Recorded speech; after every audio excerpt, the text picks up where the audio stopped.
now the sun comes out when I just finished my first flight. Well, hopefully I have some time a little later, I guess, but there's still a little bit of light left. Since there were so many transportation related incident stories I read today, but the first one that kind of caught my attention was YouTube related. It says here, YouTube vows to recommend fewer conspiracy videos. It says YouTube will recommend fewer videos that, quote, could misinform users in harmful ways, the company announced on Friday, in a shift for a platform that has faced criticism for amplifying conspiracy theories and extremism. So by recommend, I would assume they mean things like the videos on the right side of the site usually. Like when you're watching a video, there's a bunch more that they think is related to things that you would enjoy, or maybe things like trending. They'll probably do that less for videos that they deemed as, I guess, a conspiracy theory. It says, quote, "We think this change strikes a balance between maintaining a platform for free speech and living up to the responsibility to users," the company said in a blog post. I guess the tricky thing would be is how do you classify what is a, quote, conspiracy theory video? Like they use specific examples like saying a flat earth video. So apparently those things where people are arguing the earth isn't round, it's flat, those things would be less recommended. It just makes me wonder again, how do you identify what is a conspiracy? Because in many ways it could just come down to personal opinion, isn't it? Like just an example, like for tech stuff, like I know a big thing in North America is about all that Chinese equipment, like Huawei saying don't use their products or whatever because they are controlled by the government, they have spy and all that. So is that considered a quote conspiracy if people talk about stuff like that? Because funny enough, just from reading from the platform, apparently some people got dinged just for talking about things like drones and stuff like that. So wow, what is this? Like how is that a conspiracy, or how is that inappropriate in any way? So it's going to be kind of interesting to see how that unfolds. Or it could just be the sign that they're implementing more, I guess, mainstream sources, as you can say. I think they're introducing things like that YouTube TV, and there are going to be more things like traditional medias and all that on the actual platform as part of their subscription, I believe. So maybe that's the case too, for the reason, who knows. Does that count as a conspiracy? The fact that I mentioned that? I don't know. Maybe it's true, I don't know. Aside from that, it just seemed like there were so many transportation-related incident stories I read today. The first one, it says something about a car that crashed into the water near the Billy Bishop Airport. You can see basically they're pulling it out like a huge crane and everything like that. And then this one apparently was in New York or something like that. It seemed like there was a bunch of boats on the river, like an ice river that was just flowing away uncontrollable, and it pretty much just crashed into like a bridge. And this one here says the New York State Police and our partner agencies continue to monitor and track multiple vessels that broke away from their moorings on the Hudson River near Troy.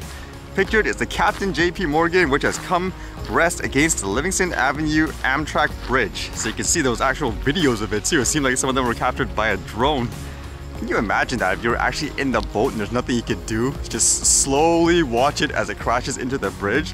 And apparently things like the daily commutes or something with the bridge, it just went on as usual for the day. So people, I guess, as they're going through the train, they can see like these huge boats and stuff just coming right towards them. And speaking of drones, another airport related incident with drones again. This one says Russian tourist arrested for flying drone at Ben Gurion Airport. Security officials at Ben Gurion Airport detained a Russian national after he was discovered operating a drone at the airfield over the weekend. The tourist was handed over to the police, who arrested him. His remand was extended by day, police said in a statement on Sunday. Airport authorities said the drone did not cause any disruptions to travelers, and takeoffs and landings continued as usual throughout the incident.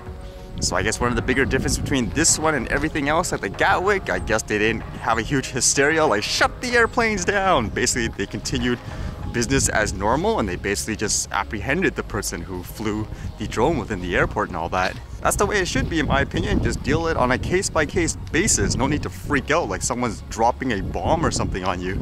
Because I would imagine in terms of things like transportation, worse things happen every day. I would think that boat incident is actually worse than this. Like someone flying a drone in the field of an airport. My hands are actually freezing.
Ouch. Casualty of the skin today too.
Alright, see you guys later.